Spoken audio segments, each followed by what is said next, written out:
Sa Mobile Bible School, tayo'y nagtitipon online. Sa tahanan man o saan ka man So, contrast with secular ethics, consistency versus relativism.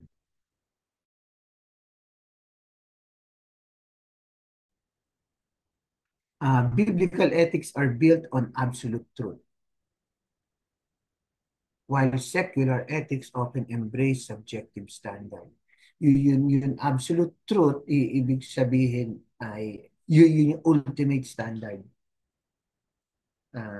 Hindi nagbabago on time, while yung relativism, relative sa situation, yun yung secular view. Kaya sanctify them in truth, your word is truth. So, yung word ni God is truth. While society may argue that morality evolves with culture, God's words stand unchanged. If you will just study other culture, mapapansin mo, meron sa ibang kultura, sa ibang bansa, na tama sa kanilang gawin yon. Pero pagdating sa Pilipino, hindi tama. So, there's a difference in morality. Doesn't ibig ba sabihin tama yung point of view nila or ibig ba sabihin tama yung point of view natin? Ano ang ultimate standard? The ultimate standard is God's word, the Bible. I hope kilala niyo si C.S. Lewis. Ito yung may movie to in Narnia. Try, papapanood niyo sa mga anak niyo to kasi it's very uh, biblical. Yung lion doon is representing God, si Jesus. So, in the old times, C.S. Lewis wrote these things.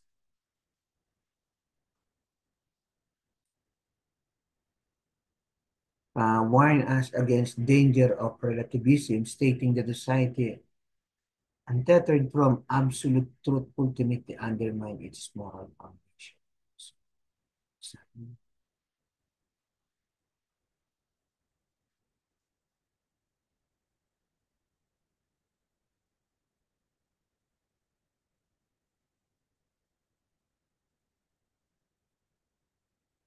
So contrast with secular ideas. Second thing is community versus autonomy. Scriptures, the Bible, call us to bear one another's burden and prioritize communal love over self-centered independence. Ito na ang problema ng society ngayon eh. We are so self-centered na sinasabi natin na independence. Well, hindi talaga biblical culture. Kasi a Christian, it's always related to one another. Ang priority is not yourself, ang priority is to serve others. Sa Galatians, Paul gave instructions, sabi niya, bear one another's burden, so fulfilling the law of Christ. Yung ibig sabihin, magtulungan tayo sa isa't isa na not only on good things, but even sa problema sa isa. And by doing this, we are fulfilling the law of Christ. We will no longer focus on that thing, but you know what I mean. So, secular ethics often idolize autonomy, but biblical ethics emphasize on interdependence within the body of Christ. Kung kasi nyo, even kayo siguro, or pati ako, gustong-gusto na natin yung independence na, ito yung view ko eh. Hindi nyo ako maintindihan eh. Ito yung sa tingin kong tama. ito ang dapat kong gawin. Wala akong pakialam sa community, sa society, kung ano man ang masaktan sila.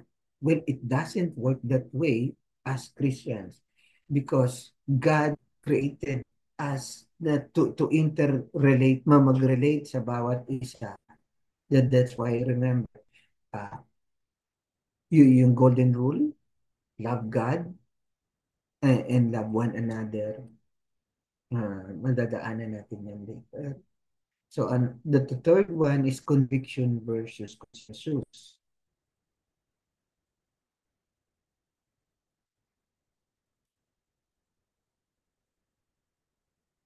Conviction versus consensus.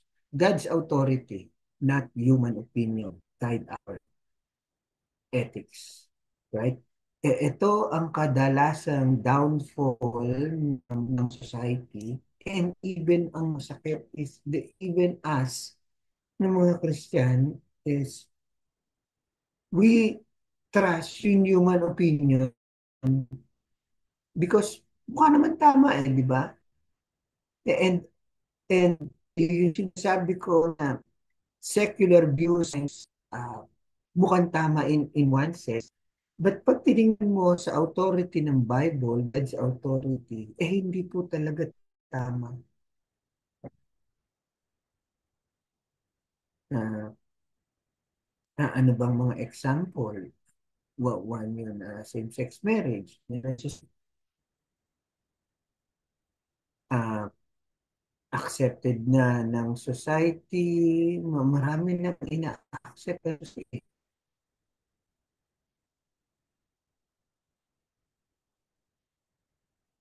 That's why, sabi ni Peter, we must obey God rather than men.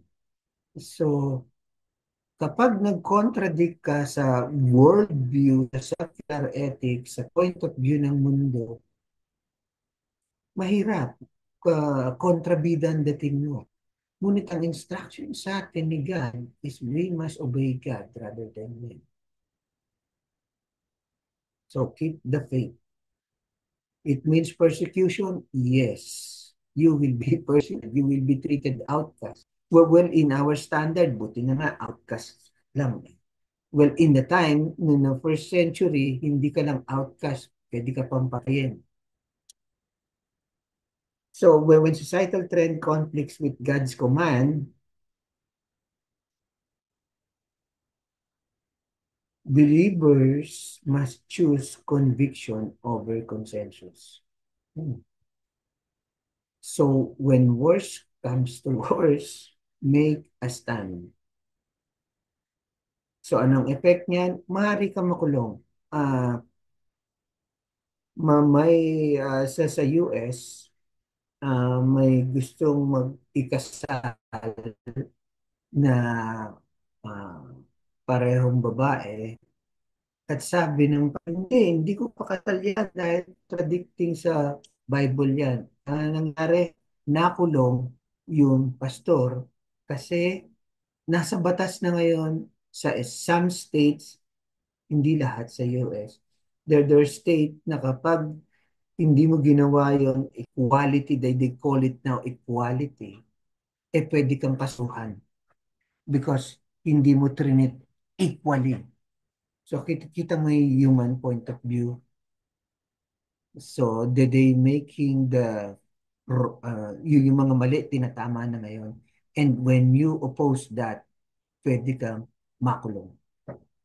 But, that pastor make a stand, nakulong siya, buti na lang gumawa ng paraan ang mga kung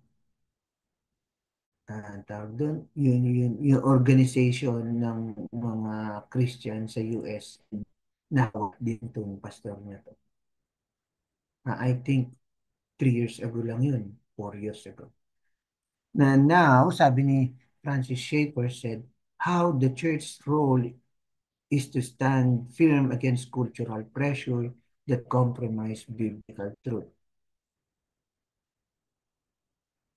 So, dapat ang church are making stand against this cultural pressure that compromise biblical truth.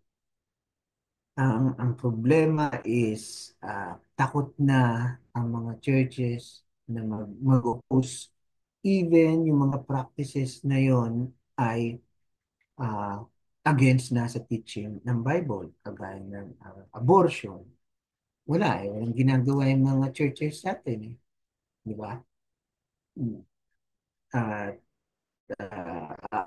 I think may pinaglalaban ngayon sa Congress na hindi tuloy, which is very contradicting na sa Bible.